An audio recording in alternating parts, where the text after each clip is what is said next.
Some popular tax breaks renewed in big government funding bill. Washington, AP, a raft of expired and expiring tax breaks, including deductions for mortgage insurance premiums, college tuition and large medical bills, would be renewed under a massive government-wide funding bill approved by the Democratic-controlled House.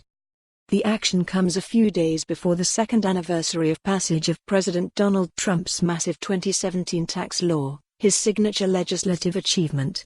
The package of individual and corporate tax cuts that the Republicans muscled through Congress was the most extensive rewrite of the U.S. tax code in 3 decades, adding an estimated $1.5 trillion to the ballooning deficit. It provided steep tax cuts for corporations and the wealthiest Americans, and more modest reductions for middle and low-income individuals and families. While the law slashed the corporate tax rate permanently from 35% to 21%, its tax cuts for individuals expire in 2026. The agreement on extending tax breaks for several years, reached by House and Senate leaders in the wee hours Tuesday, was far more narrow. In addition to the deduction for mortgage insurance, college tuition and big medical bills, it includes extensions of several measures to boost renewable energy sources, such as a wind energy tax credit and a biodiesel credit eagerly sought by soybean growers. Also extended are tax breaks for brewers and distillers, a credit for maintenance on short-line railroads and tax relief for victims of natural disasters.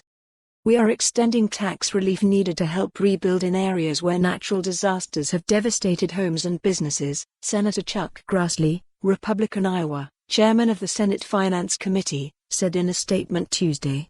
This will help people in Iowa who saw historic, damaging floods in 2019 as well as Californians and others who've endured some of the biggest wildfires in recent history. But deficit hawks like Maya McGuinness, president of the Committee for a Responsible Federal Budget, denounced the move as reviving zombie tax extenders. Bringing these costly temporary tax provisions back from the dead is not just bad fiscal policy, it is bad tax and economic policy as well, McGuinness said in a statement.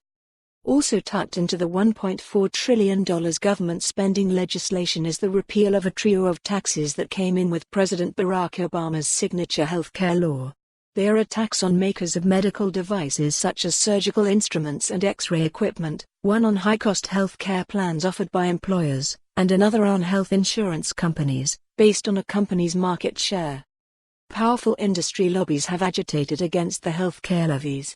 They pushed for it, unsuccessfully, in the 2017 tax legislation.